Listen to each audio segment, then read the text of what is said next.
Well, let's get our first scouting report of the Super Bowl and go to Kansas City, check in with our great television affiliate at KCTV, Sports Director Scott Reiss in Kansas City. What was the mood like waking up today knowing the Chiefs are going to the Super Bowl?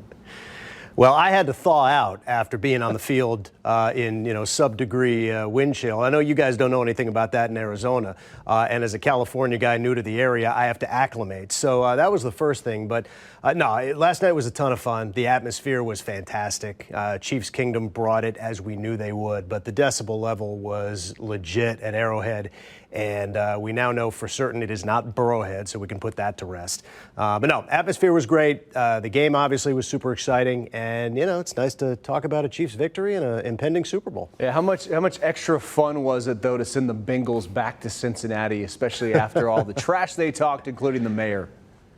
Yeah, how about that, right? I guess the lesson here is that if you trash talk Patrick Mahomes, you got to deal with Travis Kelce, right? And the mayor of Cincinnati found that out firsthand. Although to his credit, he was relatively apologetic today, saying, hey, basically, we deserve that and we own it, and, congrats to the Chiefs. So it certainly made it sweeter inside the locker room, I can assure you, but it wasn't just the trash talking. It was also the fact that a lot of folks were starting to question, hey, who is the best team in the AFC? Hey, who is the best quarterback in the AFC?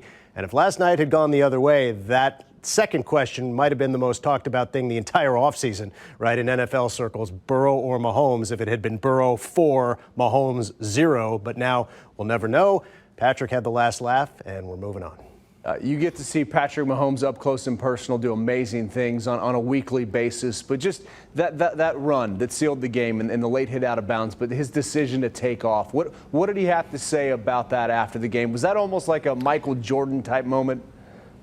Yeah, I think it was part instinct and part adrenaline, right? And he needed both because obviously the physical tools that he normally has, he doesn't have right now in terms of the mobility and the ankle. And he tweaked it during the game. There was a play in the second half where he was forced to roll out to his left, and they hadn't planned any rollouts that way, and for good reason.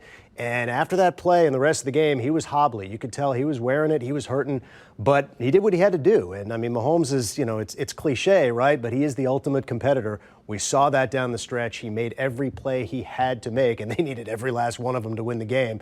And, I think he was just caught up in the moment. And, the one thing about Patrick is, he's still relatively young, right? He's only 27, but he's been there. He's already played in 2 Super Bowls.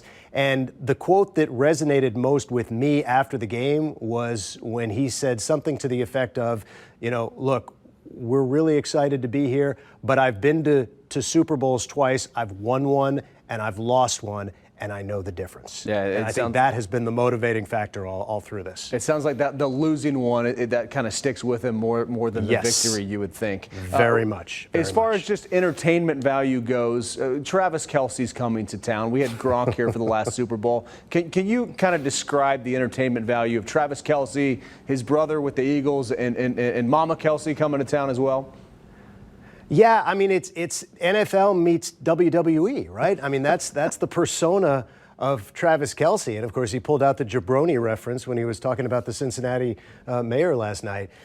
So, I mean, he is a ton of fun, and you love the personality. But like Gronk, it all starts with him being one of the best players in history at his position, right? I mean, you don't get that kind of street cred just by, being goofy and spouting off at the mouth. I mean, when you back it up with your game, that's when people take you as seriously as they do Travis Kelce. So he's the complete package. Andy Reid talked about that today, as a matter of fact, about how much Kelce has matured, which is kind of funny to think about, where he is now and maybe where he was 10 years ago. But, since he was a young kid with the Chiefs, and, talked about the relationship with Travis and his brother Jason, because, of course, Andy Reid coached Jason when he was in Philly. So just such a unique situation with Reid against his former team and having coached both Kelce brothers, and now you get brothers for the first time in the Super Bowl. So this thing is dripping with storylines. That's good for us. It certainly is. And Andy Reid has a connection out here. He's got some family out here. He used to eat at a local Mexican food restaurant right down the street from the stadium, Pedro's,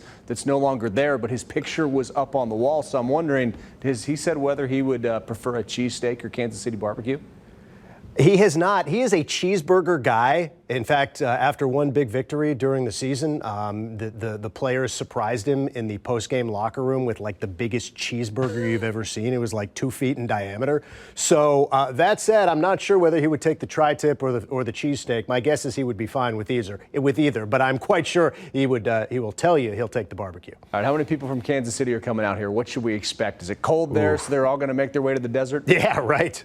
Right. They might have gone out there even if we'd lost last night. I mean, just an excuse to get out of here and go see 65 degrees. So, yeah, they will travel well. Fans here are getting spoiled, right? I mean, 5 straight AFC championships, and now this is the 3rd time they will have played in a Super Bowl in that 5. So, hopefully they've still got the budgetary means to keep traveling and keep doing this thing. But yeah, no, they'll travel very well, and I'm sure Philly will travel well. So it's going to have a very Christmassy feel to the stadium. It's going to be all red and green. It's going to be festive. Well, and it's cool to see you here on the airwaves on KCTV. Of course, we saw you on ESPN for so many years. So what's it been like for you kind of parachuting into Kansas City and the Chiefs and headed to the Super Bowl now?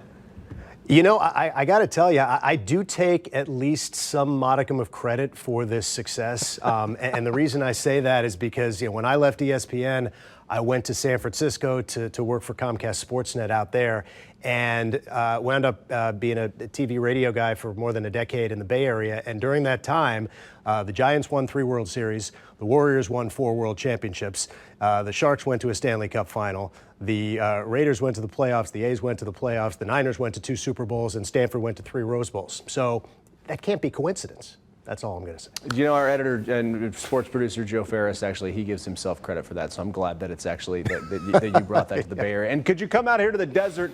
Because we're dying, we're starving. It was a rough one.